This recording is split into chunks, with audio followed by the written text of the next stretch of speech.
Today, November 2nd, 2006, we're doing another interview for the UAH Archives, a part of our oral history collection. I'm Charles Lundquist. Today, our guest is Joyce Neighbors. Joyce, we're delighted to have you here today. Thank you. It's nice to be here. Can you start out by telling us a little bit about your youth, where you were educated, and how you got into the space program here in Huntsville? Sure. I was born in Randolph County.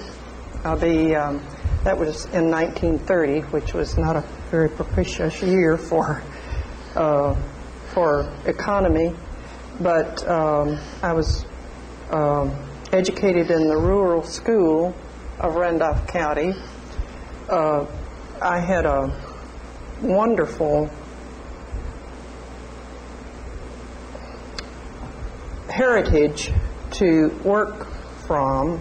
My mother was a very, very intelligent woman, and I always excelled in school, and spent all my youth reading everything I could get my hands on.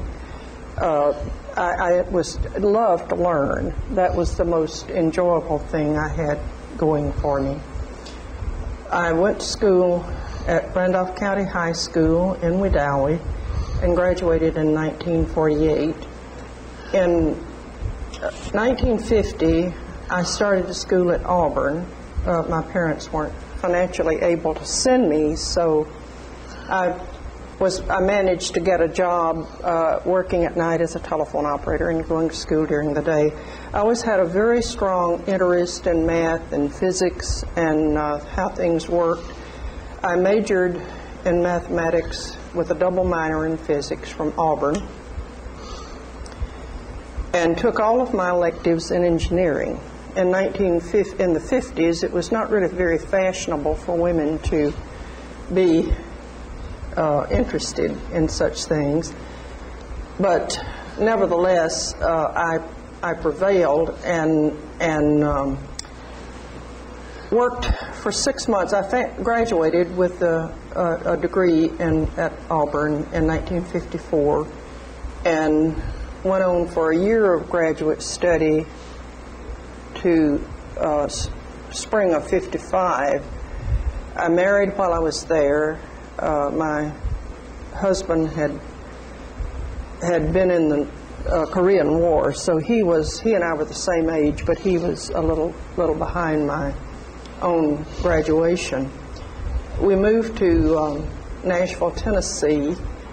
There's almost nothing there in the mid-50s that one could do technically, especially not a woman.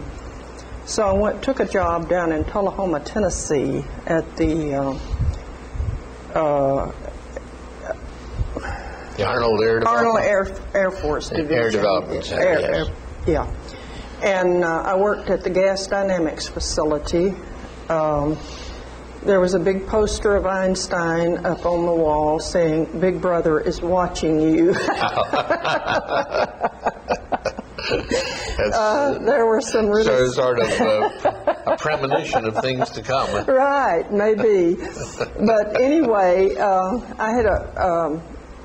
we moved from Nashville down to Tullahoma, and Bill drove to Nashville, and I carpooled to Tullahoma. I had a brother that came to work in Huntsville, and they were about to open ABMA, set that up as a major push by the Army. That was the Army Ballistic Missile Agency. And Bill and I were the first two people hired, processed in the 6th of February, 1956, Really? as I understood. Oh, that's unique. I didn't know that. Well, we were, he went to structures and dynamics. I'm not real sure what it was called, structures and propulsion maybe. And I went into aeroballistics. I worked there 3 or 4 years. We came here in 1956. And I left aero and went to astrionics, which is the kind of the brains of the systems in the missiles. And I was in astronautics for about 10 years. Who was head of astronautics at that time? Dr. Hauserman was the lab director. Yes. And Mr. Kroger was the deputy. Yes, and the Rhodey brothers were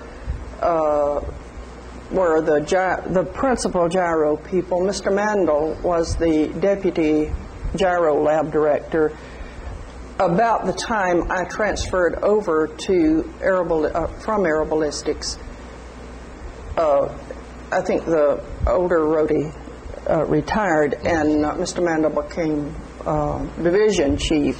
So I was in the Gyro Division. So you got acquainted with gyros early then? Yes, and that was a very propitious thing for my further education, because I was able to, I'm told by Jan Davis, our astronaut, that I brought her a model of a gyroscope when she first, while she was still at Randolph School, and she did her first science project on the guidance, the gyros that are used in guidance. That's an interesting little anecdote. Yeah, so, but anyway, it was a wonderful career. I finished my tenure in astronautics on not a super good note. We had reduction in force, and I went from Gyro Division to the Chief Engineer's Office of High Energy Astronomy Observatory, and that was a wonderful experience. Hans Fichtner was my immediate boss, and I prospered so well under Mr. Fichtner. He was such a wonderful, he could motivate you to do most anything. He had all of those qualities that Dr. von Braun was renowned for. People would just do anything to help him, because he was such a leader, and is still around and very important in my life. But I was in Gyro Division or rather in HEO from 70 to 77. So you went through the redefinitions of HEO and all of that? Yeah, in fact, I made a fairly significant contribution at that time. They were arguing about prototype versus protoflight. And I had just come there. I had not been involved in the early planning, but there was the argument that the project was holding with science and engineering concerning the technical merits of the two. Well, if you really look at it objectively, which I thought was objective anyway, prototype always is a good thing to have, because that is a copy of what you're going to fly, and you have a chance to make all your mistakes on it, or at least hope you do. And Protoflight, you build the flight hardware and test it. There was a big reshuffle of the monies, and there just was not money for prototype.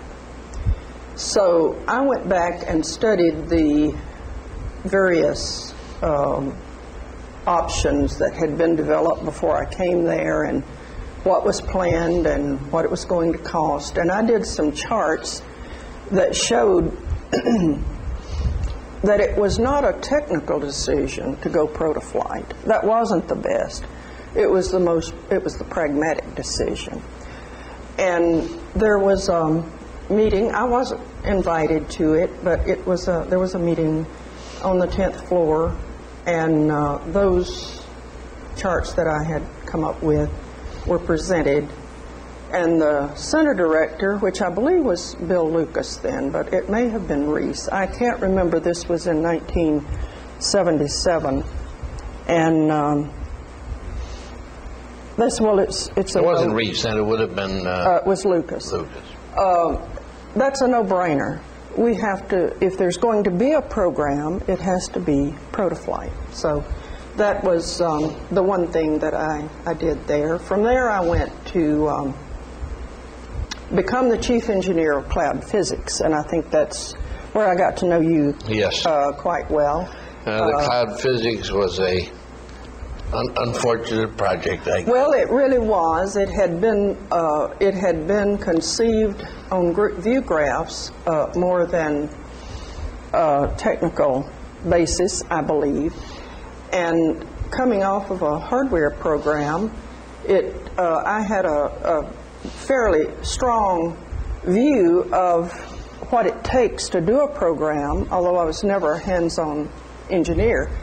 And I was able to track the finances of what the program was sold for and what was the spend rate. And when we got to the preliminary design review, which is really a very first step in programs, we had pretty much used up about half our money.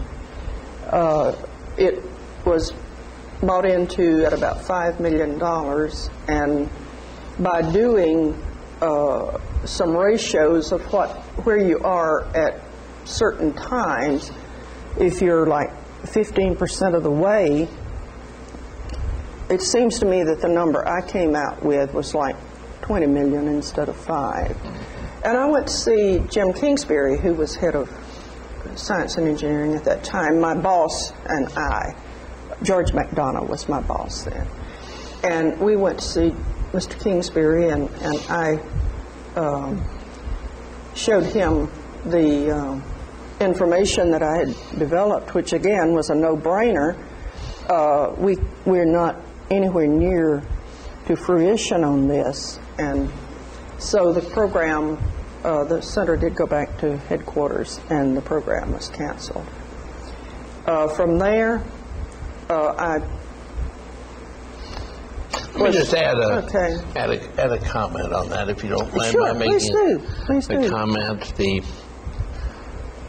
There was on that project a little bit of a miscommunication between the cloud physics scientists and the engineers. And the cloud physics scientists felt that they could have, if they were allowed to design and build, they could have done it much more economically. And so there was a little bit of a bad feeling left when Marshall canceled that with the cloud physics community. Well, that's unfortunate, because very often the communication between scientists and engineers is difficult. Because there is a different mindset, there's a different vision. I think scientists are far more visionary than engineers. Engineers are kind of things-oriented, and scientists are ideas-oriented. And while the scientists often underestimate what they can do, they generally know more about what they are doing than the engineers do. So it's not a marriage, not an easy marriage between science and engineering. I thought it worth at least mentioning that. Yeah, that's interesting, and I didn't realize that, because there were some delightful people I remember on that program, and I've often thought about them and wondered where they are and what they're doing and how they're doing. I never kept up with that, because I went from there to a program that we both cherish and worked on you for a long, long time. For the last 6 years, I was with NASA, and that was the Gravity Probe program. And maybe you'll tell, as a scientist, what that is and what it was doing. I, as an engineer, can speak to the side of the programmatics and so forth. Well, it's a gyro experiment to demonstrate one of the unconfirmed, or at that time unconfirmed, aspects of Einstein's general theory of relativity that a spinning object has some torques on it that, if it's going around the Earth, that are due to the rotation of the Earth and due to its orbital motion. It's like the magnetism part of electromagnetic theory. I guess that'll do for now. Oh, that's interesting. I had not heard that comparison. The gravitational aspects and how that kind of gets induced across space without contact and without belief to some people. Yeah, no, it's very analogous to the magnetic fields. In fact, the fields due to the rotating bodies are often called the geomagnetic fields. Mm-hmm. Yeah, and we all... Gravitomagnetic also. Right. We live in that environment, although we don't see it. Yeah. In Gravity Probe B, the problem from an engineer's standpoint, was the inability to test any of this theory to a significant degree such that you could start to confirm it on Earth, because the kinds of measurements that you were trying to make were so minute that only if you got an almost perfect body in space at a high enough altitude that you could get the effects of the higher atmosphere. You couldn't do it on shuttle because there the gravitational field, even in the best we could do, is like 10 to the minus 6 Gs, is it, if the astronauts don't cough or jump around? And less or higher than that if you have people on board. Plus and I believe the environment of Gravity Probe needed something like 10 to the minus 10, 10 to the minus 12 Gs. So you have to be in a very, very benign environment for the hardware to be able to sense the kinds of effects that Einstein's general theory would predict. And that made it an entirely new ball game as far as NASA's science. As far as I understand, Gravity Probe B was and is the most complicated hardware endeavor that has ever been undertaken under the banner of NASA. I believe that is correct. I heard McDonald up at Goddard, Frank McDonald, make that statement. I wouldn't venture that because I don't. I would agree with that. But it's launched. It's completed its mission, and the scientists at Stanford are working to reduce the data. They're looking for the needle in the haystack, and the program has been just unbelievably successful. One of the contributions that I made, I think, was the recognition that we, as Fire and Smoke organization primarily, although we had a lot of people that had a lot of finesse, like Mr. Angley, who devised a way to make the rotors on that for those gyros almost perfectly. That was an essential step. That was a first and a most essential step. And we had a lot of people that had tremendous understanding and finesse for doing a lot of engineering here. But we really did not have a sufficient cadre of expertise to be able to execute that program. And that's a true statement. And I recognize that in the process of the planning. Marshall Space Flight Center had been asked to do a Phase B study, and that was part of that strategy, was to keep it alive with the idea that we might do that program in-house. I think that was never Stanford's idea of how it would happen. But they also did not want to get the program canceled because we couldn't really, we had nothing to compare this program to. We couldn't anticipate the numerous technologies that had to all be brought together and made to work together. We knew a lot about each one, like the spherical rotor that was developed at Marshall, and the coatings. We developed capabilities in your laboratory for coating those rotors. But the individual bits and pieces had to be refined and trade-offs made when you found conflicting needs of each of these pieces to the contribution to the whole.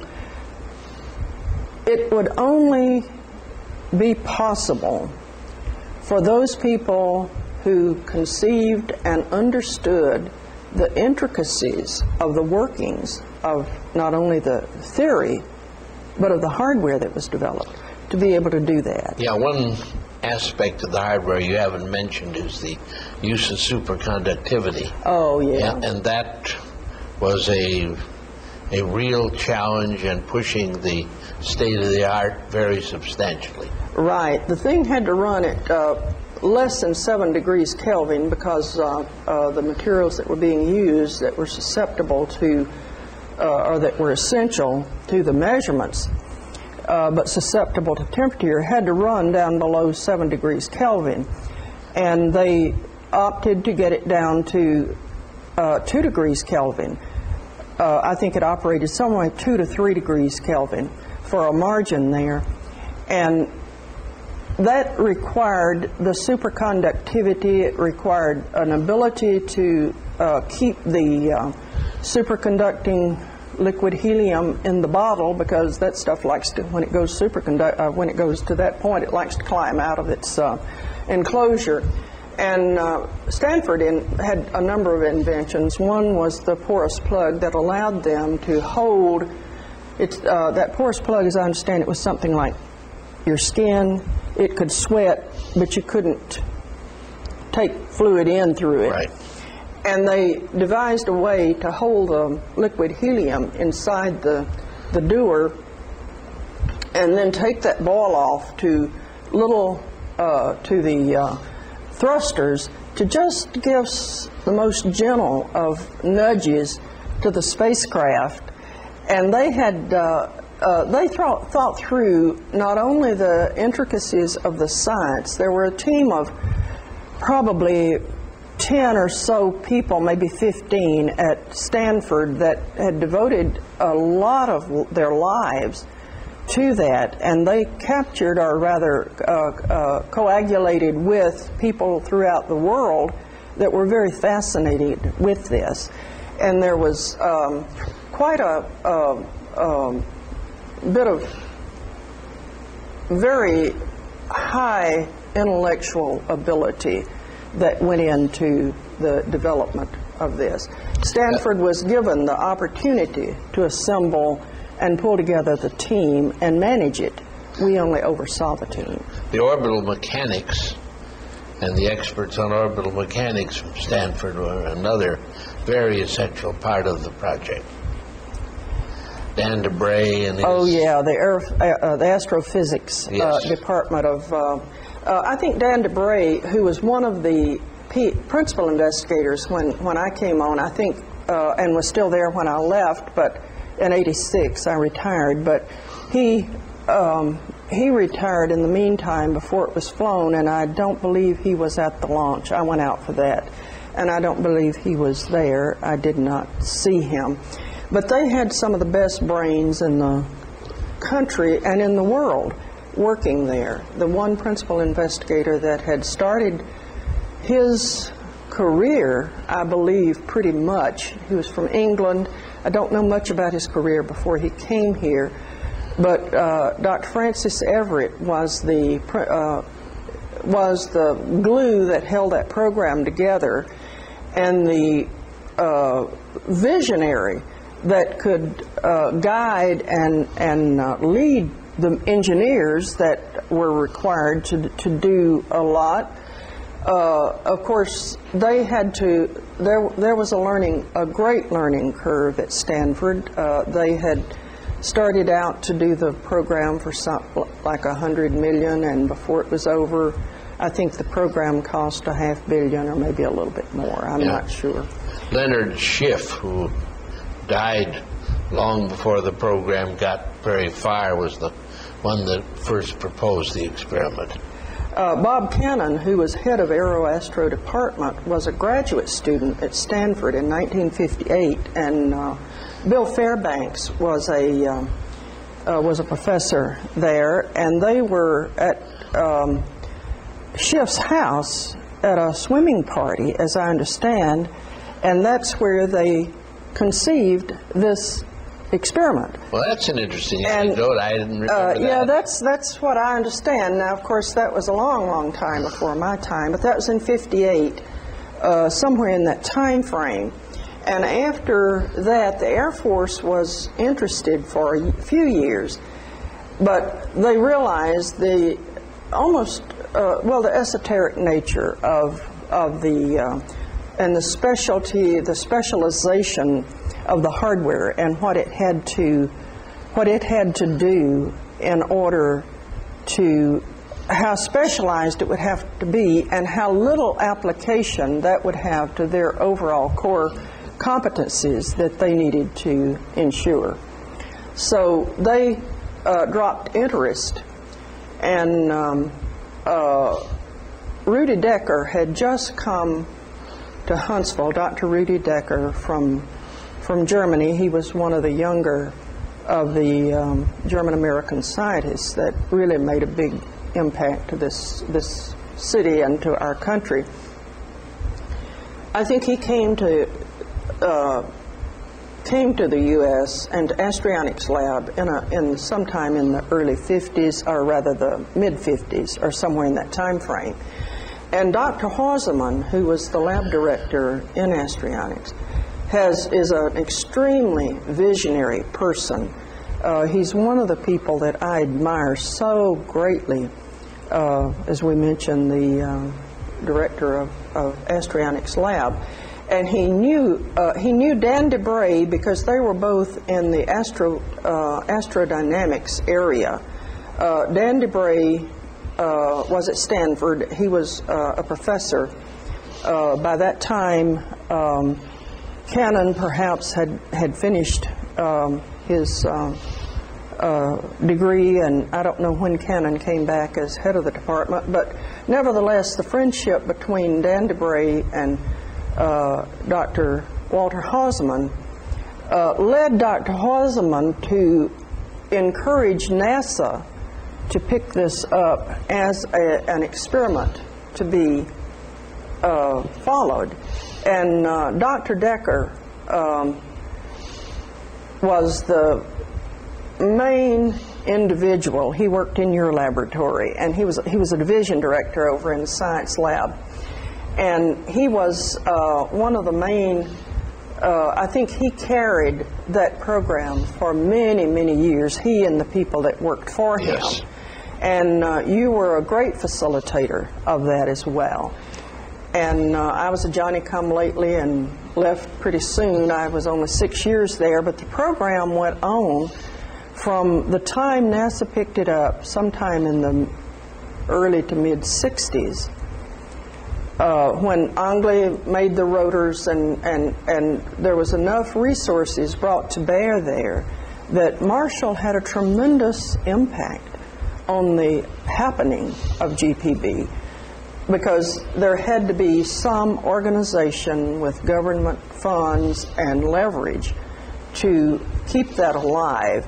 It wouldn't have happened had there not been that kind of understanding brought to bear. And I think Walter Hausemann and Rudy Decker and yourself, all of you have just a tremendous amount of influence, and can be very proud of that, because when this comes out, the final results next year, hopefully early next year, I haven't heard from Francis Everett since spring, but they're expecting to have all the data reduction and to be able to give the results of their findings, and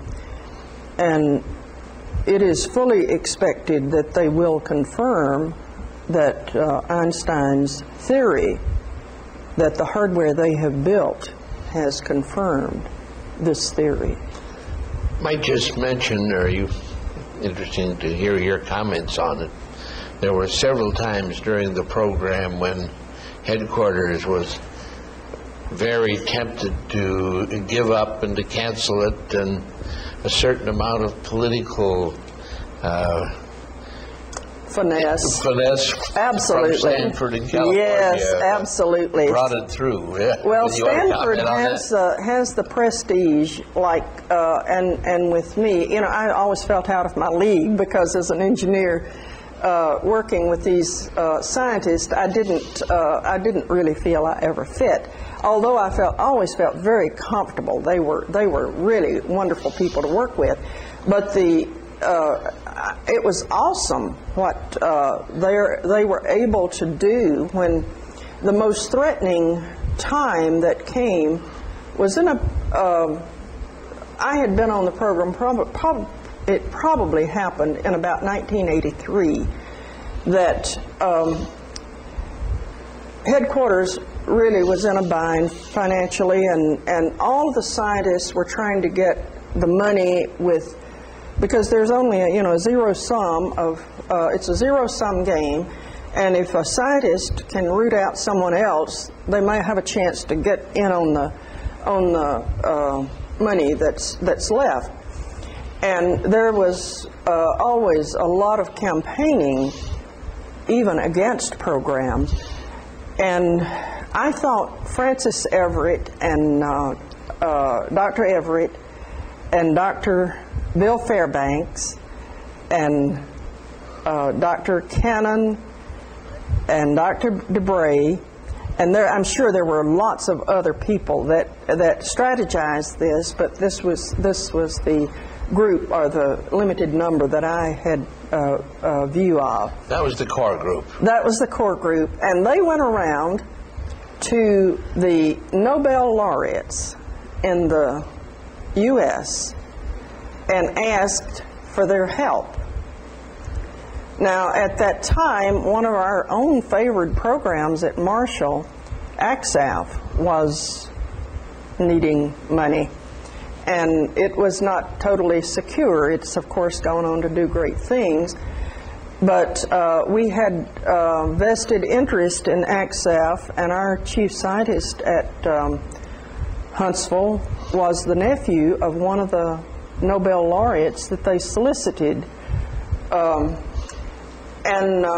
This guy, this professor, or retired professor, and 4 others. There were 5 Nobel laureates in the U.S. that wrote Jim Beggs, who was head of NASA, he was the NASA administrator, wrote Jim Beggs very persuasive letters saying, please, or you must, keep Gravity Probe alive.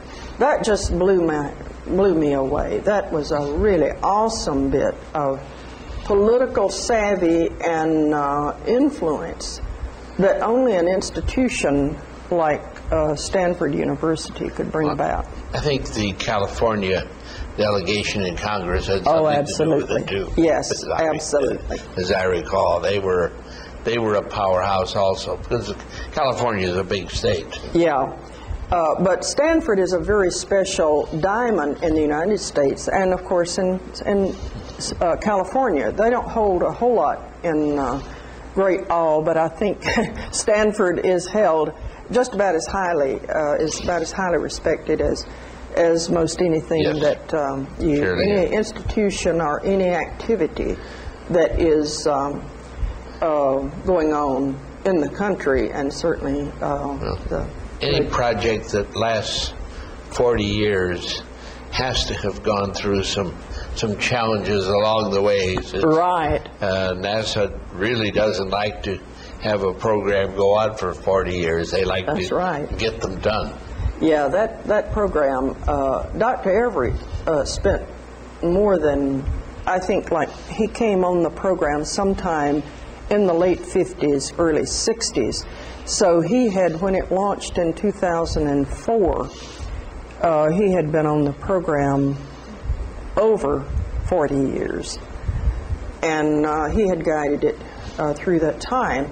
But it is a unique thing, and I think it's only in this country with the kinds of freedoms we have to actually go do something. You believe in it, and if you believe enough and are smart enough and know enough influential people, that's important.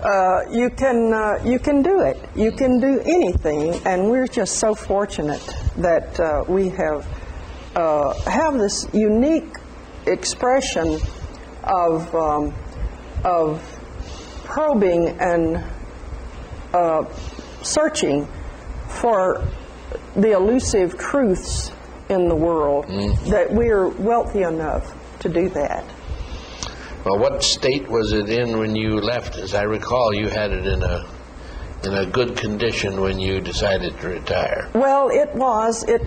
We had allowed, by the time I retired, my center and NASA headquarters, the people that were going to be blamed by the taxpayer if we didn't spend the money wisely, had all agreed, and there was a tremendous effort all the way through with your effort and the influence that you brought to bear with our center director, Dr. Lucas, and his support of that. He was very supportive of Gravity Probe. He always gave discretionary monies to further research there, and then the headquarters people that were had actually control of the purse strings and the interface to Congress worked diligently for it, and they were all very supportive of having Stanford manage that program and make the calls. We didn't apply the management scheme that was put in place, the oversight scheme. We let the schedule take how long it would, because when you're doing something you've never done before, you don't know how long it's going to take. So we let the schedule slide.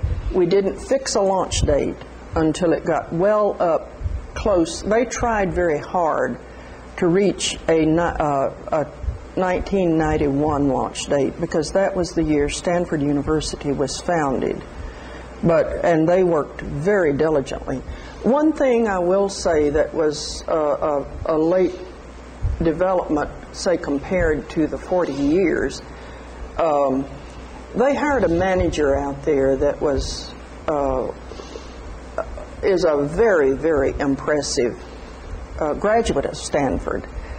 And his dissertation developed the architecture of the GPS, the Global Positioning Satellite.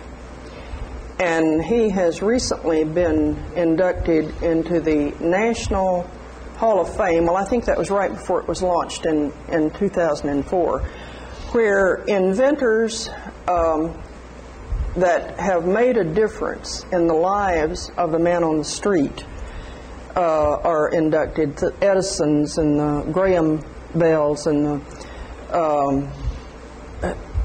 those people that develop gadgets for us that allow our lives to be improved.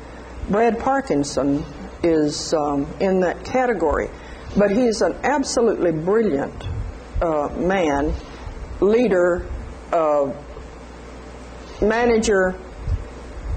He had a tremendous confidence building and Francis hired him. Dr. Everett hired Brad, and it showed a lot of intuition on the part of Francis Everett to bring Brad in, because although Brad was a graduate of Stanford and he had worked under Cannon and Debray, they were all very high on him. But they also recognized that they needed someone that was from a hands-on kind of development. And I think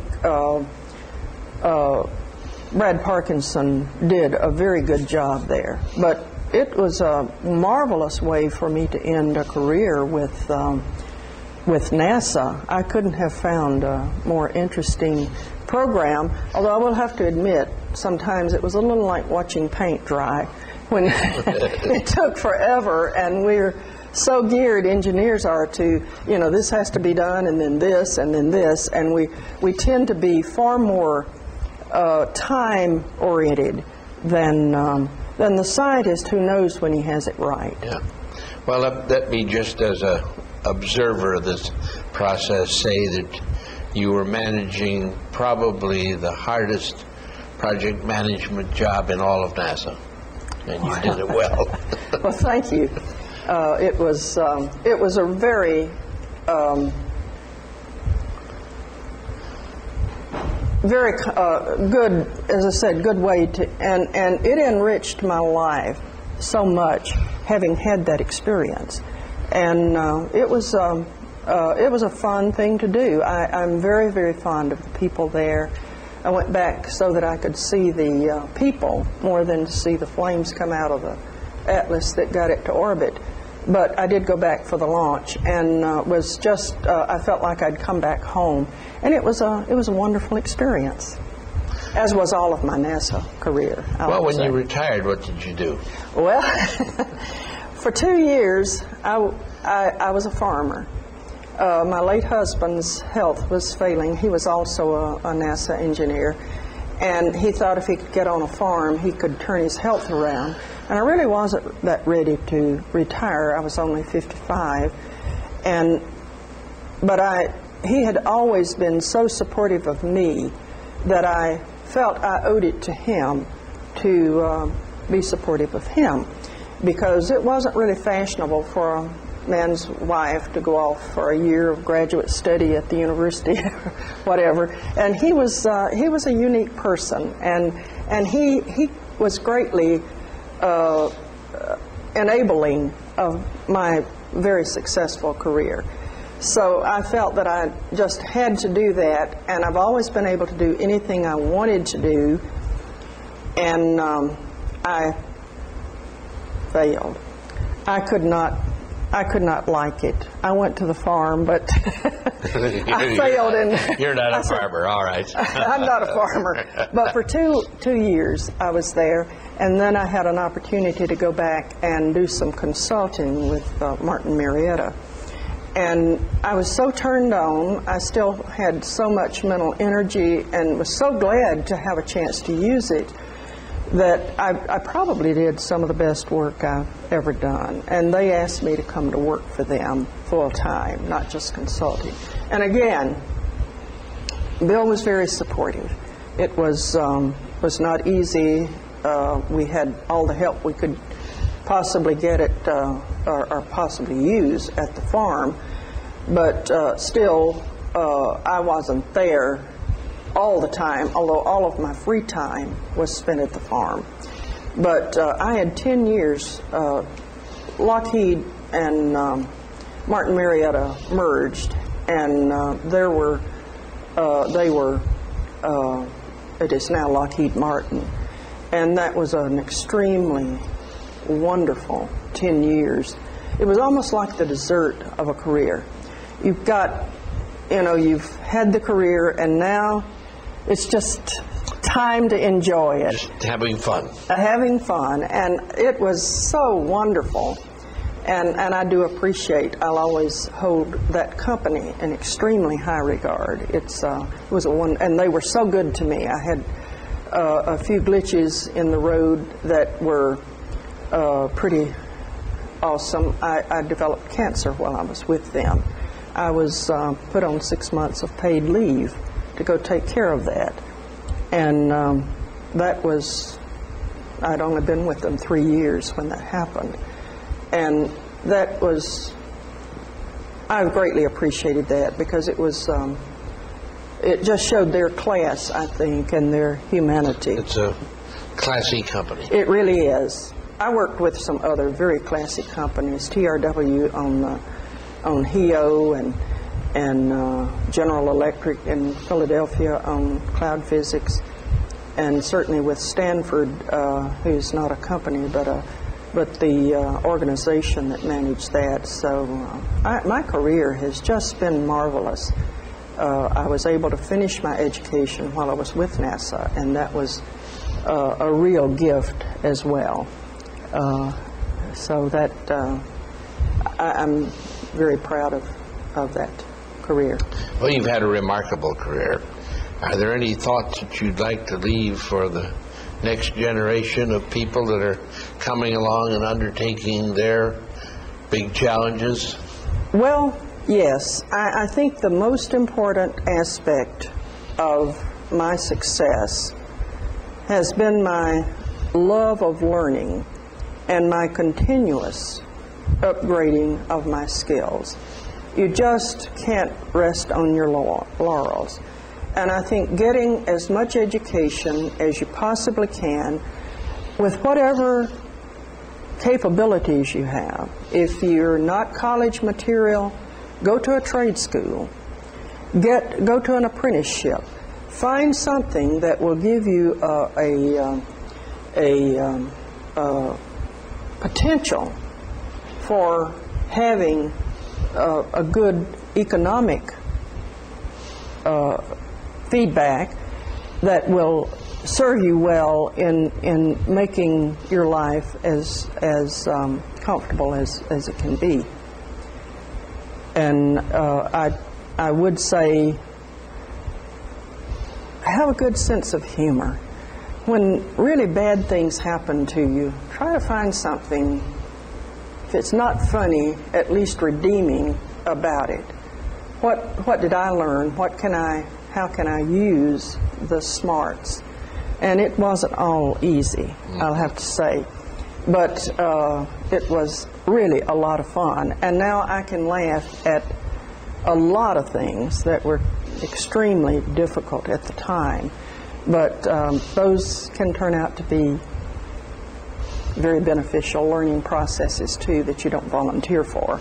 Well, that's very good advice for the next generation. And maybe that's a good place to close the interview, unless you have something more you want to put on the record. No, well, I would just like to thank you for what you're doing here and for the effort that you have made in all of the activities that have closely tracked my own in a very, very general way of the space program and the science developments of science and so forth. And I look up to you. You were always an icon of great intellect, great humor, and I admire you a lot, and I'm very glad you're doing this. Thank you. Well, those are kind words. Thank you, and it's a good way to end the conversation. All right. We're glad you were here. Thank you.